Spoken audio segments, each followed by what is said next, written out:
the allure of remote work. And this is another lie. This is another thing that drives me insane. People seem to believe that working from home is now a human right. It isn't. If you go on LinkedIn for 5 minutes and you see people spewing about, I can't believe employer XYZ insists that I come into an office, this drives me insane. By the way, I will just say this. All of these like beach worker people, I'm telling you, give AI another 3 years, they are going to be begging to push snow for you. You're watching the LeanScaper podcast, where landscapers come to grow. If you want the systems, stories, and strategies to build a lean, mission-driven company that your team loves working for, keep watching. Mika, welcome to the LeanScaper podcast. It is awesome to have you. I can't wait to have this conversation with you. Thank you. Glad to be here. I'm super excited. We've been chatting off air for a while, and it's been great to finally do this. How do you think that the blue-collar world is perceived right now in the general population as a career option? Well, blue collar is sort of like the forgotten middle child of the professional career path, if you want to call it. So on one end, you sort of have your formal education that's going to take you to a professional service or something like that. On the other end, you have entrepreneurship. So like traditionally, the rock stars of entrepreneurship are your Gates, your Steve Jobs, right? They have TV shows written about them, books. These guys are the rock stars. You want to be going into tech.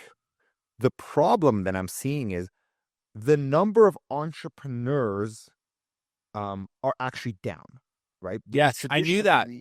Right. The BDC released this. I don't have the stats on the top of my head, but since the year 2000, I should pull this up. I'll see if I can get something up here in post, but it's down by like 40%. It's really significant. So how is it that in the last 25 years of marketing entrepreneurs a certain way, we now have a situation and a scenario where entrepreneurship is significantly down? So that number is down. And yet there's fewer entrepreneurs going into these other paths. Obviously, not everybody's going to become a YouTuber or a rock star in the tech space. Larger corporations essentially outsourced their lead generation funnel for new talent to universities. So those are your two paths. Well, where are the trades where typically these were the careers that people were going down if they wanted to be independent? It's gone away, and it's gone away because of branding, because of the rock star image of raising money and selling a company and becoming an entrepreneur, and because of large corporations outsourcing their talent acquisition to universities, and then it's a churn and burn. Pardon the interruption, but if you are a mission-driven leader in the landscape industry who is hungry, humble, and smart, and you love this show, you should subscribe to this channel. That way you'll never miss an episode. I feel like we have a branding problem, and you've kind of just bumped into that as well, where it's like, we've got a great product here, but it's not great. It doesn't have good packaging. Good product, but like we have a branding issue. Is that too simplistic to say, or do you feel that as well? I think that's spot on. So the product is you building something real. The product is you building something meaningful that's going to be fulfilling for you, but that product doesn't lead to a lot of flash. They were forgotten about it, and nobody really wanted to talk about it. And the last thing I'll say about this is the guys that are in the trades, if you talk to them every single day, they're not the types of people, the guys and gals, to talk about it in that way, right? They're not flashy. They're not loud. They're very humble, very reserved for the most part. I want you to answer this. How is this problem hurting business owners? And then I think even more importantly, how do you think it's hurting job seekers, especially young people? I'll tackle job seekers first, because I think that honestly, that's a larger part of the problem. It's commitment. A lack of commitment is leading to this scenario. You enter into an industry that in your mind is a dead end if you're a job seeker. You don't want to commit to that industry because you're seeing it as a stepping stone to something that is bigger, that is greater, that is larger. When they enter into the industry, they don't believe that it's something long term, so that therefore they don't commit. And since they don't commit and apply themselves, they're not able to see the type of growth within themselves to then be able to progress in their careers. They don't then see fulfillment in the role. So it's actually almost a self-fulfilling prophecy in many ways. Very similarly for business owners, that lack of commitment, and I could speak on myself as well. When I was first entering the industry, and this was about 10 years ago, I was just dabbling. I had about 4 or 5 other projects that I had on the go. I had 3 other companies that had started at the time. I had sold a company for a very small amount, but I was involved in other businesses and other ventures in other industries. And I never looked at this business as something long term. I was looking at this as a stepping stone. I was looking at this as a dead end. Why? Because every single other person around me, including my family, friends, people that I grew up with, were saying, well, obviously you're not going to be in that business because you're trying to do something great with your life. So that's not somewhere where you want to end up. My commitment level was extremely low. I saw it as a dead end. And what were my results?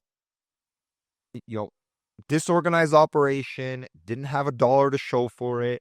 I had no commitment, so I wasn't investing into my team myself. So there's no growth there. And I blamed all of that on the wrong opportunity vehicle. You hear this also all the time. On the flip side, when we look at the problem that the business owner, like the feelings that they have about this, I think that this is really poorly understood. And I like to explain this to people before we dive into the practical solutions, which is the talent market. You've heard me say this before, Mika, like the talent market functions like any other market. People really deeply oversimplify this, and they'll use blanket statements like no one wants to work anymore, or this generation sucks, or whatever. And there's way more nuance here that not only is it like kind of insulting to young people, which I get. Look, I roll my eyes at like Gen Z TikTokers as well, but it's a really heavy-handed way to describe like 70 million people basically. And so I think when people are struggling in their business to recruit new talent, build the team that they need to achieve the goals that they have, a few things really need to be set up front. So first is this little thing that everyone has heard of called the silver tsunami, and it's very simple. For every 5 people retiring in the workforce, not just the blue collar one, but the economy as a whole, only 2 are replacing them. A second thing, complete and total disappearance of all shop classes in our education system that would have historically gotten people mechanically minded, more tradesy young people, at least familiar with the tools, at least exposed to a job site or a metal shop or whatever. And we've removed those because of standardized testing and a whole bunch of reasons and safety. And we don't do that, which I think is one of the things we ever did. There's a college first narrative, which you just spoke to. So for 20 years, we've basically peddled what is essentially a myth. I would actually go so far as to call it a lie. I think maybe at some point this idea made sense that you would go to university and you'd be funneled into some job and that would be your career. That has, like, plot twist, that is not true anymore. These people are leaving these institutions underskilled with worthless degrees, really quite saddled in debt, still not knowing what they want to do when they grow up. So now you're 23, you've been ideologically persuaded to have a whole bunch of pretty half-baked ideas floating around your brain as well. You're not a super productive member of society yet, and you're a step behind because you spent a bunch of money and a bunch of time getting there. So that's a huge problem. And then another thing that I talk about a lot is just economic shocks. The 2008 financial crisis, when we had the financial sector meltdown because of the sort of the mortgage bubble that popped in the States and in Canada to some degree as well, but mostly in the US. There was a slowdown of like 70% of new construction starts. So 1.5 million jobs left the construction sector in that space, and they slowly built back up over 10 years, 12 years, and then COVID happened. We lost about 250,000 people. We got most of those back, but there's 2 big shocks. If you look at the graph, and we saw another one recently. What's the other one recently? Well, with the way that the sales are going for a lot of the pre-construction projects that are happening. There's a massive real estate bubble another slowdown again right now. Right. Like massive. TBD on that one. There's a few reasons to be a little nervous about that. Incoming. The fifth thing, and you mentioned this as well, I'm glad you did. The other force, if we're trying to understand where did all the good workers go, that's ultimately the question. is the allure of remote work. And this is another lie. This is another thing that drives me insane. People seem to believe that working from home is now a human right. Yes. It isn't. Like, if you go on LinkedIn for 5 minutes and you see people spewing about, I can't believe employer XYZ insists that I come into an office, this drives me insane.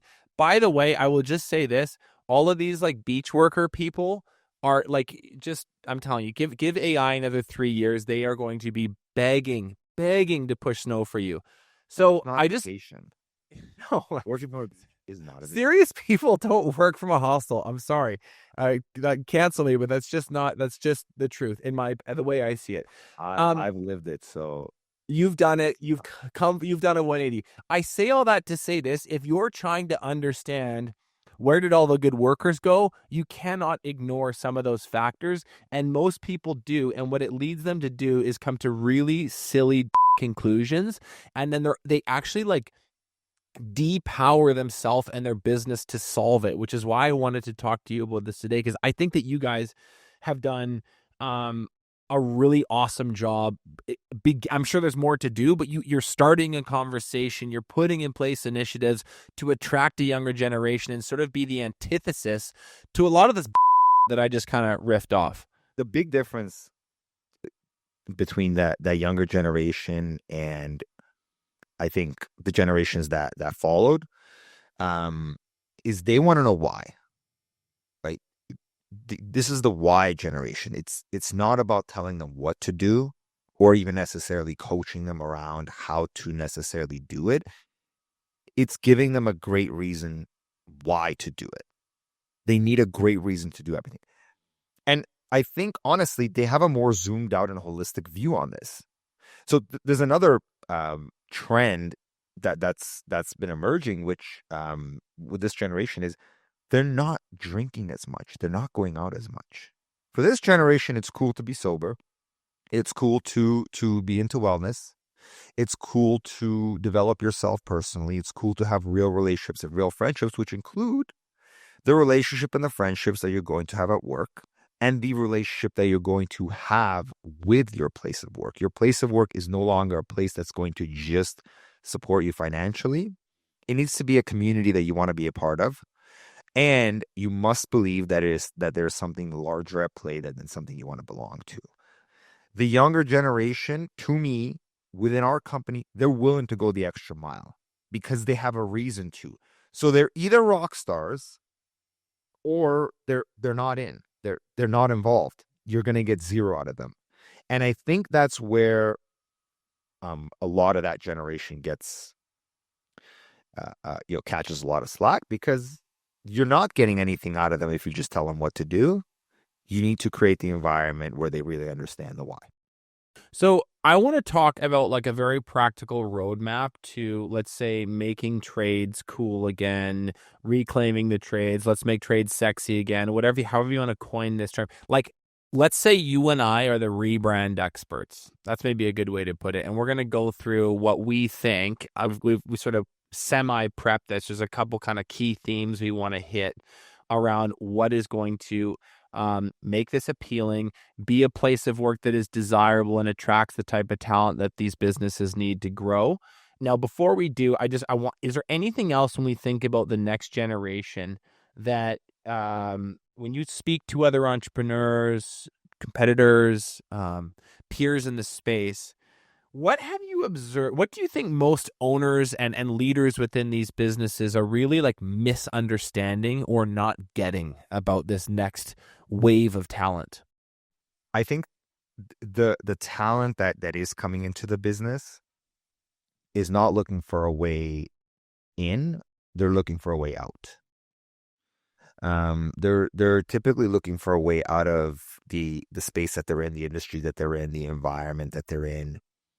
So the framing around the conversation and around really approaching that type of talent has to be a little bit different because they're not seeking the industry.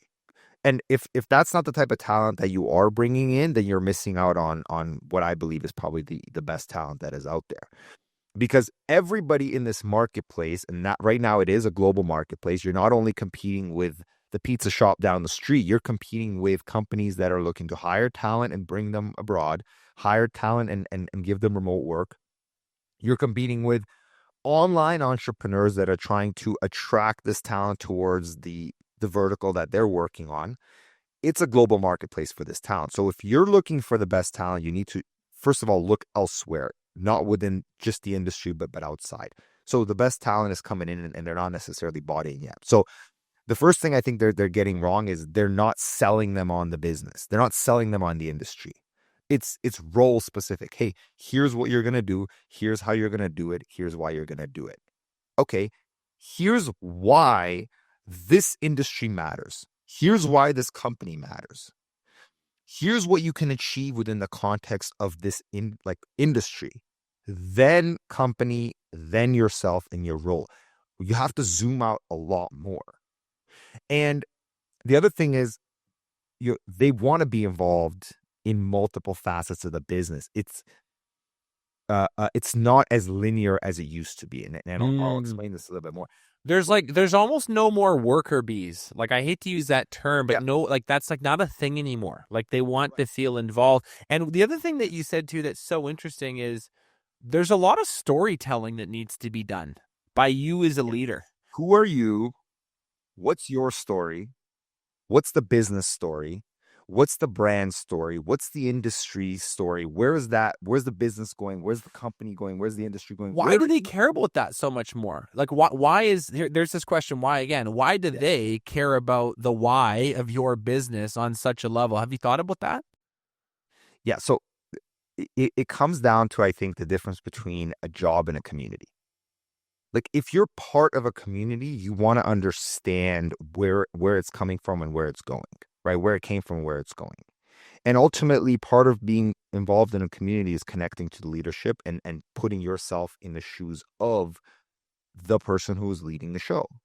So it's about leading more by example than just, again, like I said, telling people what to do. And the other thing is, if you're going to give them a task or a job, the likelihood that they're going to stay in that role and stay in that job for 5 years, 10 years, 20 years is significantly lower than it used to be.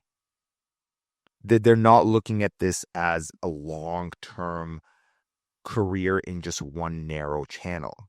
They want to learn everything. They want to experience more around the business. They want to try different roles within the company. And you sort of have a lot of these Swiss Army positions where you have rock stars that can do lots of different things. They're extremely malleable. They learn fast. But yet they're not as focused on just one task, and they will get bored easily. So there is a strategy to kind of orienting your company like this. And at least that's how we've done it. And it's been pretty successful with that generation, putting them into different roles, understanding where else they can fit. And the other thing is understanding what moves them. What are their passions outside of the business? And then how can we bring that into the organization? So if somebody's interested in photography or design or video work, how can we integrate that within the business and within the role? I want to talk to you about brand. Let's start to make this practical. Like, and when I say brand, I mean like capital B brand, website, socials, logo, colors, typography, the polish that you have decided to put on the business. I'm wearing the Clear Choice outdoor shirt and hat today because when I got given this by Matt at our last LeanScaper event, I was like, that is a sick brand. And I knew that we were going to talk about it. I'm like, look at this logo. It's a great name. The colors work. I'll probably get their website on screen here at some point. You can see like they have invested in brand. I want you to talk about your ethos towards brand as an operator, but really tie it into this whole talent attraction thing and what you've learned about it, the role it plays for you guys. You used a great word there, which is invest. The details are really, really important. When you invest into your brand, what you're communicating to your team is that you really care about the things that aren't going to move needle on revenue and margin. However, are an investment into the team and into the brand, into the company. That translates really, really well in the perception of the team as far as they're looking at the company and going, well, this company stands for something bigger because they're willing to spend dollars in areas that aren't going to necessarily lead to ROI. Now, specifically on brand, honestly, this is a great time to be talking about this. We just rebranded the entire company, top to bottom.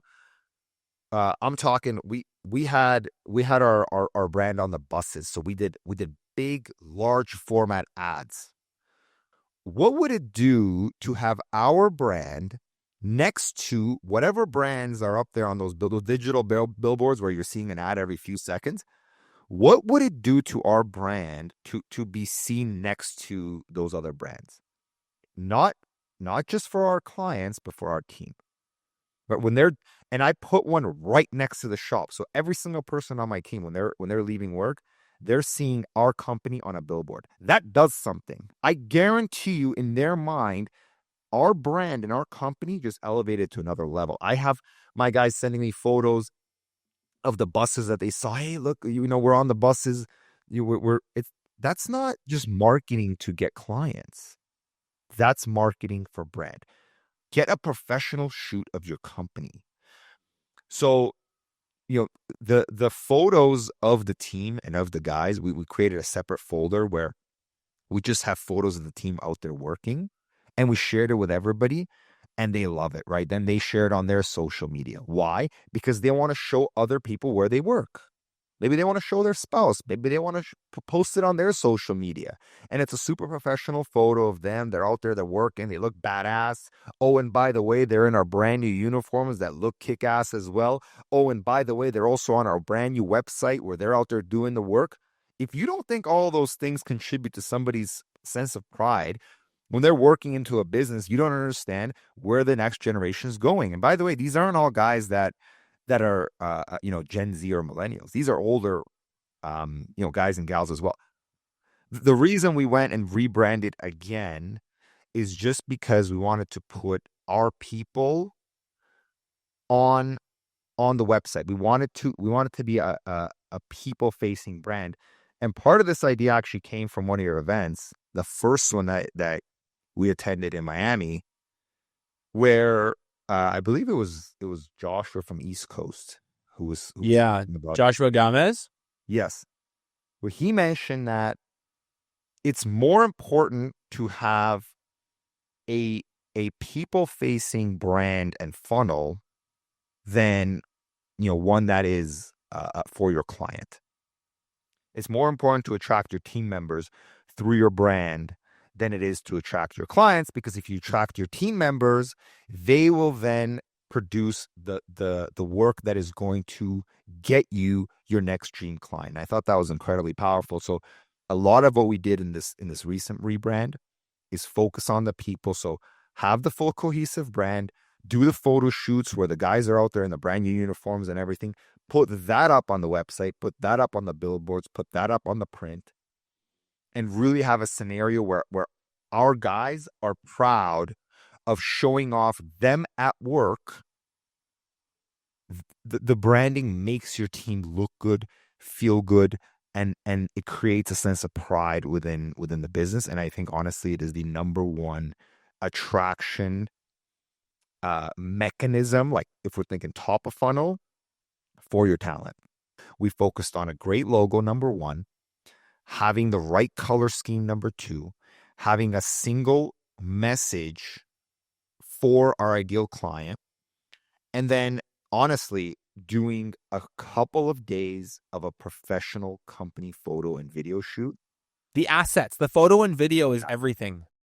That way your website, your print, all that stuff has your photos, and then you're just plugging that into a template or a custom built website. It's fine, but you can get a great template where it looks and feels it's all there, but it's your photos. All of a sudden that takes you from here to here, because it's not a stock photo that 99% of guys are using. A $2,000 professional photo shoot will literally skyrocket your brand, and all you need after that is a logo and some colors, and you're done. Let's talk about personal development. You mentioned this earlier in the conversation. This is one of those things that I think is a very interesting topic, because on the one hand, is it traditionally the job of a small business owner to also all of a sudden be this personal growth factory for every single one of its employees. It's like, I got bills to pay, I got customers to keep happy, I got operations to manage. On the other hand, the people that invest in it and get good at this and in some way make their business a platform for personal growth for the people inside. And I know this is something you've done an amazing job of. The upside is something that I think is largely slept on. So my question to you is this. A lot of owners will say, I know what you're talking about, Mika, but like my guys aren't really into that stuff. What do you say to that? Your job is not to do everything, but it's your job is to facilitate the growth that can happen. And if your guys aren't into that, it's because you haven't created the type of environment where the team can feel vulnerable enough to have those conversations. I was chatting with a fellow peer actually a couple of days ago, and he was telling me about EO. Love Ego. Yeah. EO is really cool. It's super cool, and he's talking about how these guys, they all have share this common language around the 5%. It's the 5% of things that you as an entrepreneur, as an owner, as an individual are not gonna say at a meeting. You're not gonna tell your team. It's the 5% of stuff that you really, really do want to talk about, and you pay thousands of dollars to an organization, which honestly is fantastic, but you pay that money in order to have the platform and the environment to be able to have those conversations. You don't think your team wants that too? I love this. Okay, because I always feel like when I have this conversation, it gets sloughed off because it's like, why? What do you want me to do? Like send all my guys to Tony Robbins at 10 grand a pop and lose my team for a week a year? It's like, no, that's not what I'm saying. And so you would know this better than me. What is like the crawl, walk, run approach to bringing in a personal development culture into a tradesy business like this? So crawl is having a dedicated monthly or quarterly meeting just set aside for these types of conversations to happen. So it could be once a quarter, it could be once a month, it could be an hour, it could be 3. I started off the meeting by asking everybody to take 4 deep breaths, right? So we did, just to ground yourself and create that frame. Then I asked everybody to close their eyes, and we did a small 5-minute meditation as a team. Okay. I had never introduced that side of myself to the team before. They had always seen me as this guy who was like, he's always going, he's asking things, he's demanding, he's a Capricorn, hey, let's go conquer. But they never saw the side where I said, hey guys, let's close our eyes for 5 minutes and take a few breaths. Okay. What are some personal wins that we all had last week? Can you give me some personal wins around the table? Hey, here's what happened with me. I went Halloween costume shopping with, my girlfriend, and that was fun. And it was fun to get dressed up and feel like a kid again. And that's my win. What? Those are the types, and that's crawl surface level, right? And we start having those conversations. I think the next tier really is to do this within the company and to have some type of a workshop within the business. What did we talk about? I mean, I think you really got to help owners here. Like, make it make Right. sense for them.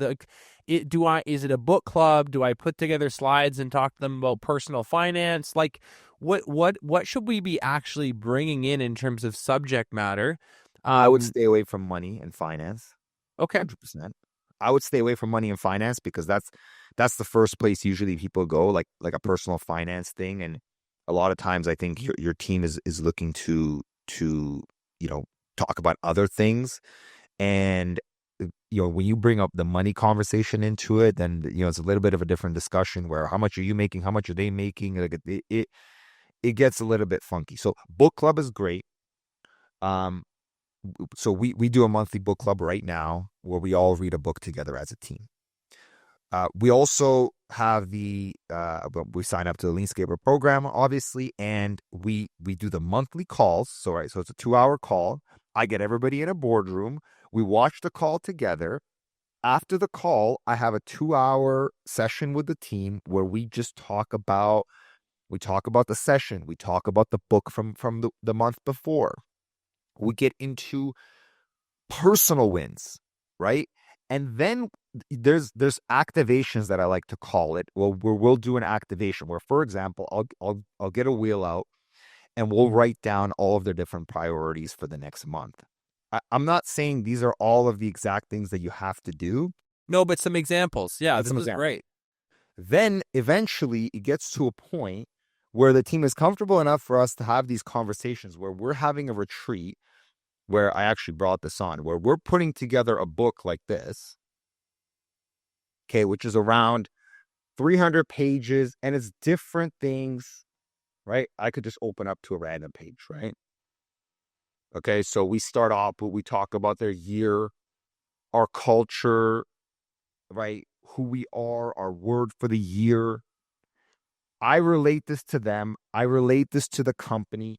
They write down, this is from 2024. So what are their affirmations for the year, right? What are their goals for the year? We do a calendar planning. We sit down together for 3 days and we have multiple personal development activations and workshops at an offsite retreat that we put together in-house as a company.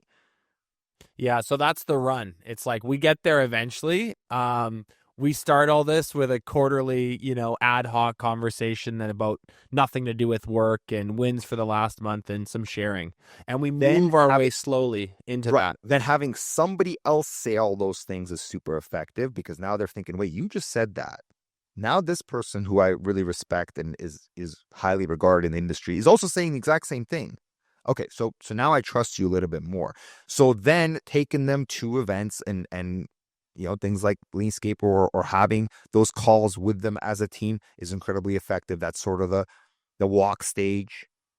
And then of course in internal workshops, internal training sessions. This is for one of our companies. I have the same one for another business. And I'll tell you the other thing of why something like this is super effective. Because it's not scalable and it takes a long time and it's really hard. So the team understands that. They see that. They know that, like, I put this together for them. So I'm not going to teach them better than Tony Robbins or one of these other guys. But the results are tremendously better because they know I put the effort in. I spent the money on bringing them into an offsite. And I've put my heart and soul into trying to figure out something that's contextual for us. And that goes such a long way. And honestly, I love the events. I love what, LeanScaper does and other guys. The benefit that our team gets from something like this, right? Well, and it's micro. It's like this is Yes. us. This is for our team. I really can't emphasize enough how much upside is available on this. And I would like you to just maybe finish this section by saying, if you were to take company A, company B, company A has a ton of trust because for years they started with, monthly meetings or quarterly meetings. And then a few years later, they've got this whole program, a curriculum that they've built around personal development, getting the most out of people, using their company as a platform for growth for individuals. And now they're this great thing. Versus company B, who just sort of says, that really, it wasn't for me and we don't really believe in that. Make a point about, like, talk about the performance benefits of this, not just like the vibes around the building. How does this actually impact profitability? How does this impact churn? How does this impact customer retention? All of that stuff. So the first time that we did this, it was literally 3 of us, and I rented a cottage somewhere, and I didn't really build out the curriculum myself. I had just a Word doc, and then we kind of just talked about stuff. And ever since then, and we started introducing this into the company, we've been basically able to double the business every 6 months for the last 3 years. The buy-in has been incredible. Trust and speed are synonymous. The more trust that you have, the faster you can go. I don't have to think about if I trust the person that's across from me, so I can make incredibly fast decisions, which lead to momentum, which lead to growth, which lead to speed. to I can demand more of my team. I can demand and ask things of my team that I guarantee if somebody else asked of them, they will be walking out and throwing the keys, which recently actually happened with us with another manager. Um, they're gonna have that buy-in and they're gonna say yes because they know it's coming from a good place. I'm asking that of them because it's not the boss is asking me to do this and he just wants more for himself. It's I want to push you to be better. We're doing this thing together, right? So the level of camaraderie that can be built is incredible, and you can get more performance just in terms of input. I'm not even just saying the outputs. I'm saying the inputs. Guys are in here longer. They're doing more. They're showing up late. They're coming in early. They're saying yes to things that they have no business saying yes to because they believe in it. They see the vision. They see the mission. We literally wrote out all of our values together, signed it, stamped it, put it inside of this thing, put it on a wall. Everybody did it together. They believe in it and they're behind it. And you can't fake that stuff. Right? Like if I'm in here at 8 p.m. and the guys are still here and they're working and I haven't had to do anything for that to happen outside of continuous work in these areas, that means that we're going to go faster and we're going to beat everybody else's. But I'm not talking theory. We've done it. We've grown extremely fast. And besides some of the things that I've talked about here, there's no other secret. There's a great Peter Drucker quote, which is culture eats strategy for breakfast. And I think that is, you've just given us a masterclass on that. I've never heard that framed that way. Trust is synonymous with speed, right? Like you have to work at these things. And I think it is like near the tippy top with like vision, finance, and like recruitment and strategy is like trust creation, trust facilitation, trust fostering. That is your job as a good CEO. Let's talk about performance pay if we can for a second. So I think like the hourly wage is coming to an end, basically. Like here's an interesting just thought experiment for a second. If you haven't thought about this, it's really worth considering. Why do we pay people by the hour? Well, okay, let's think about it. Well, pay people by the hour because it's easy to track. It's like, well, wouldn't you rather pay someone for output? And it's like, well, yeah, obviously, but you can't do that. What is your philosophy towards it? What have you found works? What is the balance between finding something that is fair and equitable and drives the performance you want, but isn't so complicated that you can't keep track of it all? I think that this is such a kernel of intelligence, and it does take work to get to, kind of like the trust building stuff. But how have you guys approached performance-based pay, and how does it fit into making trades sexy again? First of all, I would never, now looking back in hindsight, I would never try to fix our compensation structure without fixing culture first. Because no matter what the structure is, no matter what the compensation structure is, it's similar to the quote you just said, culture will eat it for breakfast. It just will. So it's less important, just to be clear. That's what you're saying. It's less important. The culture thing first, and this is maybe something you layer on top. Yes. I'm not saying it's not important. It is. But I would work on the culture stuff first, get that right, fix that, and then compensation and the conversations around that will not be as important. Like with my guys that are bought in, we're having a conversation around that, and it's a very quick and easy conversation, and then we just keep running, and things do get better for them all the time quickly, but it's pretty easy. You better be paying above industry numbers to begin with, whether it's an hourly rate or a flat rate. That number better be industry, at the higher tiers of the industry. How would you coach entrepreneurs to go about designing their own performance packages? And like as simple as possible, because I think a lot of the times we get too cute with this and we think we get, we're going to have a combination of these 4 KPIs, and then there's these accelerators, and if this, then that, but if this other thing happens, then it's a little bit less. And you can't, if people don't understand, the whole thing becomes a waste in your time and theirs, because the whole point of this is to motivate them. And if they don't get how activity connects to comp, then the chain is broken. So, do you just have any advice for people who would want to invest in this, maybe getting a slightly more, something more advanced than just basic hourly wage for people? How should they start to think about, the KPIs they want to drive, the performance they want to see, the behavior that leads to that, and how to use monetary compensation as a way to enhance that? Yeah, I look at professional sports as a really good guideline for this. Okay. So a lot of the players on, let's look at any sport, right? A lot of the players will get paid extra if they score extra touchdowns, for extra yards. So there will be specific compensation for them. Obviously, that's their salary, or maybe they get paid per game. That's their base. Then on top of that, they're gonna make extra for their points, their catches, depending on their position.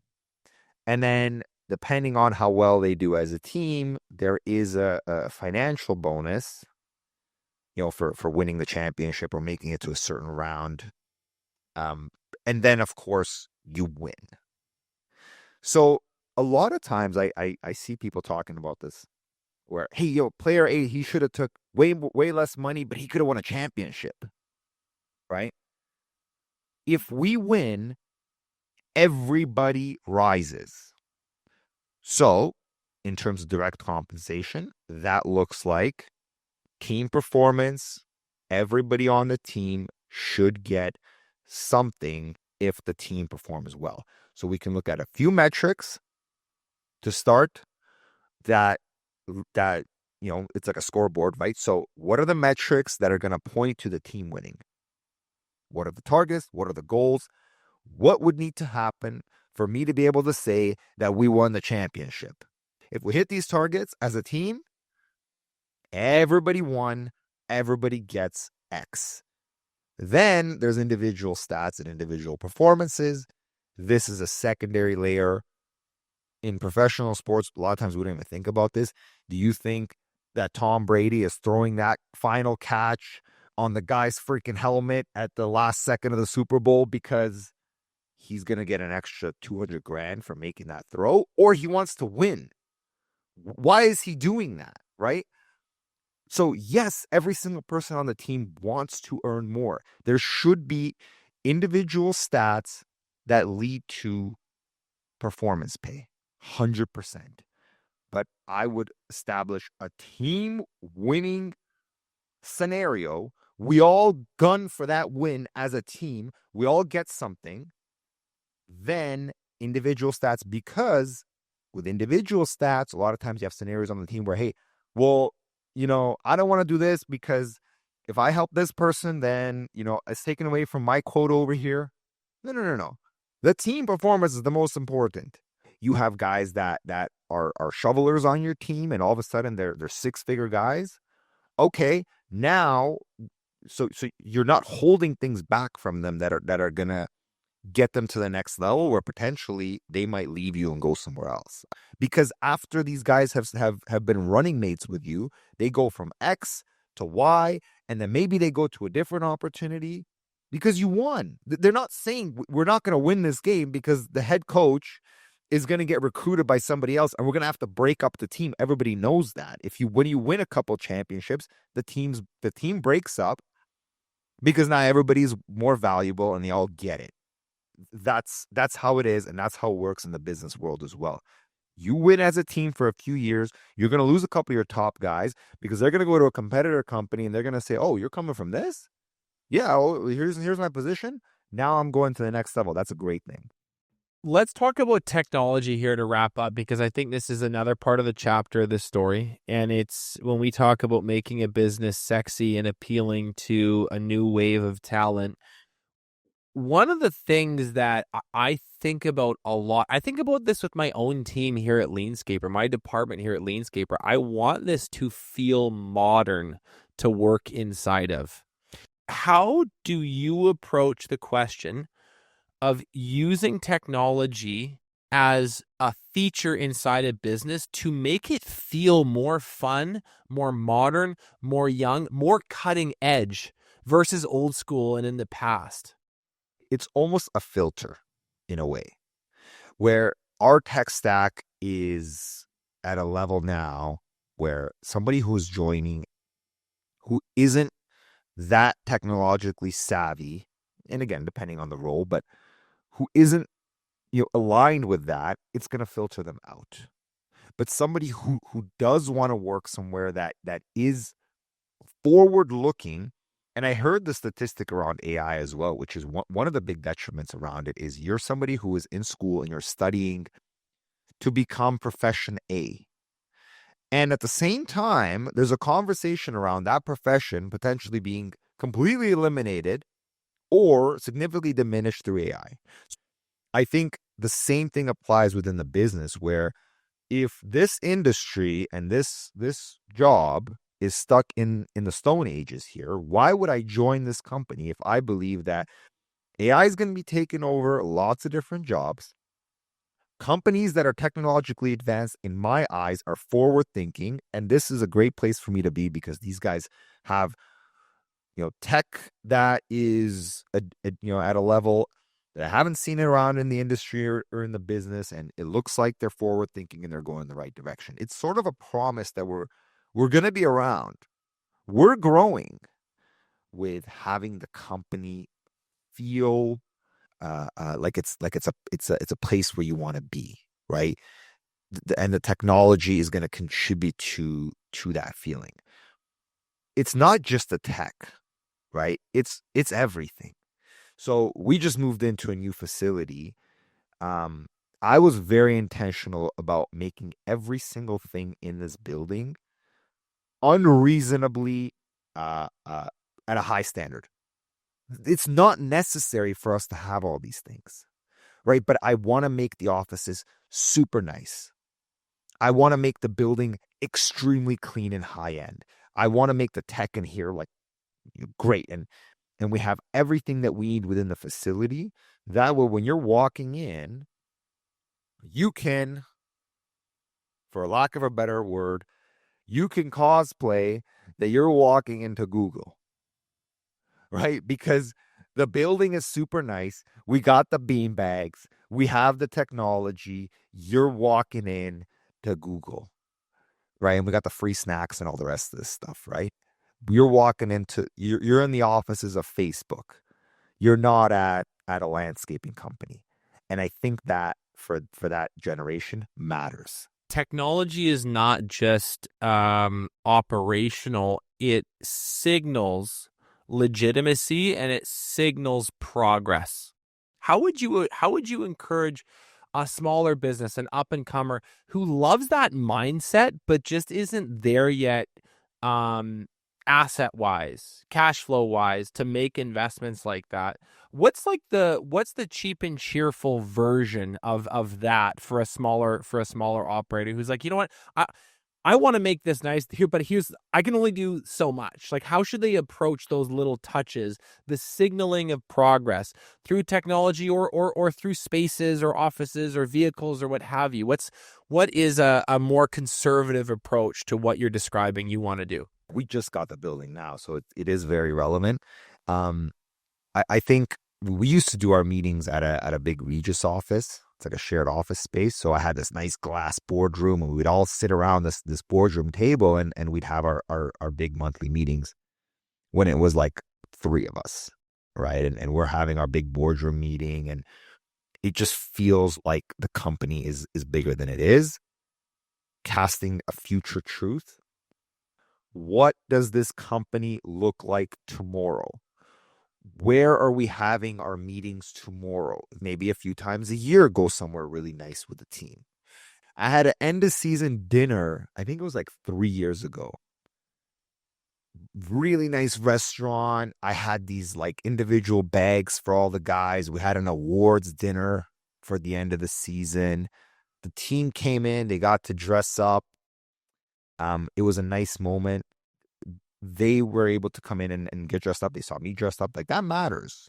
And again, I would reduce the frequency, but increase the quality in whatever it is that you want to do. Don't do it if you're going to do it at a cheap level. Um, I want to close by asking you a question about swagger and the role you think that plays in making this industry appealing, cool, sexy, young, hip, whatever. I have a personal mantra. It's a core value, which is a little swagger goes a long way, and it's written. I've got a paragraph attached to it. This is a big part of it's a core belief, and it's a very simple one, which is when you just sort of exercise your God-given confidence, doors tend to open, deals tend to close. People tend to follow you. And there's a very, very important line between that and cockiness or arrogance. And I don't think most people are able to flirt with that well, and they kind of steer too far into one or the other. You're a very, very confident guy. What would be your advice to leaders to bring a little bit more swagger back into their business game? Like, own what you do, man. Like, own the business that you chose, own the trade that you are in, own the industry that in the customers that you serve, own the long days and the dirty hands and the dirt under your fingernails sometimes. Like, own all of that and be like, yeah, and this is sweet. How would you really like encourage if somebody's wanting to feel that way, but they can't yet because they just don't see their business that way? They're stuck in that really conservative, maybe that smaller, that more scarce mindset that you mentioned earlier. What works? What breaks them loose from that? I think a lot of it comes down to pride, and it's hard to mask when you really don't internally feel good and feel proud about what you're doing. I remember the first month when I was in the business, I can remember this day crystal clear. It was pouring rain. It was this wet, heavy type of rain. One of the most brutal feelings in the world, where I'm on this property, I'm cutting this lawn for a new client that I picked up. I was doing residential lawn mowing at the time. First month in business. I'm cutting this wet lawn and I'm dirty head to toe. And I was used to like my bank job where I'm sitting down and I'm clean and I'm presentable all the time. And as I'm in dead middle of doing this, one of my classmates, it's in the same neighborhood, drives by and sees me doing this. And I remember the sinking feeling of just shame around what I was doing and the position that I was in. I wasn't thinking that, I don't have the right systems. I don't have the right equipment. I don't have the right team. I've been doing this a month. And the reason that I'm in this pouring rain, dirty head to toe, and I feel like crap about myself is because I don't know what I'm doing. It's not that the business, yeah, now if I'm in the rain, I'm getting dirty, no problem. Somebody asks you what you do for a living. I'm this. I used to have elaborate things in my head. Answers that you wouldn't believe around what do I do for a living. I used to answer this question in the shower a million times before. That's embarrassing to admit. But I was like, what am I going to say when people ask me what I do for a living? Now when people ask me, I just say, I'm snow and ice management or snow business. And I just sit there and I let them scratch their head and wonder, how is a guy who is standing here in a custom-made 3-piece suit that just rolled around in that and is here and is doing this and is living this lifestyle and has this to say and he has these words coming out of his mouth and he has this kind of confidence. How is that possible? What do you mean snow? What is that? Keep it simple. Have pride. Lay it out. Don't hide it. Just put it face forward. If you're a landscaper, say, I'm a landscaper. And say it with the type of pride and the type of confidence that I know I never had, and I was trying to hide it. But that goes back to our very first original conversation on this podcast, where we're saying commitment is the number one gateway for your success. Commit to it. Double down. If you're a landscaper, say you're a landscaper. If you want to live a certain lifestyle that is not conducive to the traditional version of a landscaper, live it. If you want to prove people wrong, prove them wrong. And if you think in your mind that a landscaper cannot do XYZ, cannot drive XYZ, cannot travel the world, cannot whatever limiting beliefs you have around what that person can and cannot do, you got to break them first. I think if we appeal to the next generation, we build out brands that are simple, clean, and people connect with. We make our businesses a platform for personal development. We figure out some simple but easy to understand performance pay system, and we roll in some technology in a way that's functional and signals progress. We make trades cool again, and this whole problem solves itself. And guess what?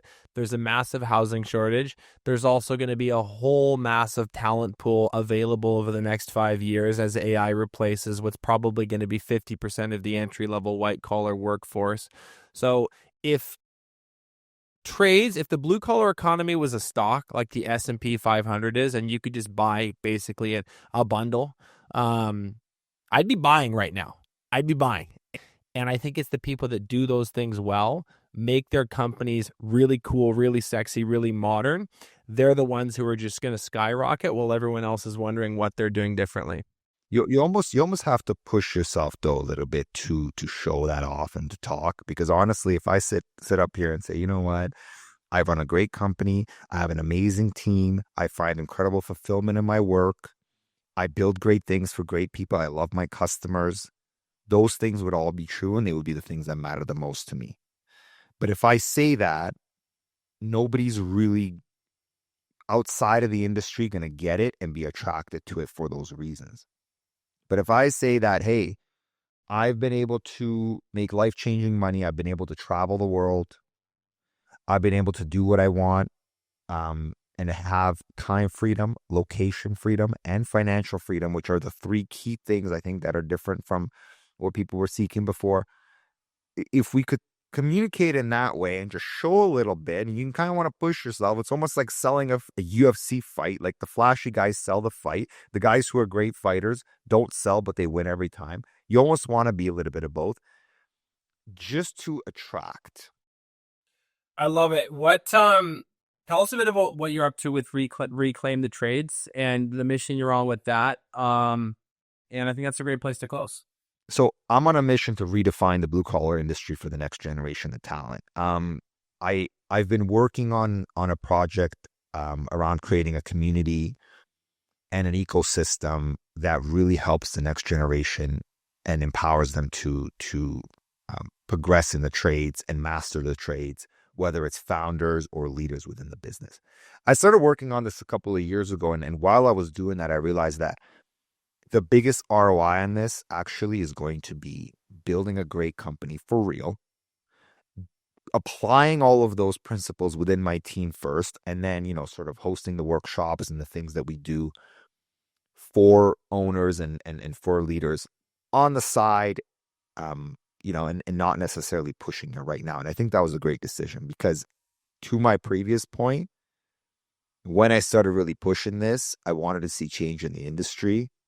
And I was looking for change outside of our business and outside of myself, instead of, again, going internal and walking the walk.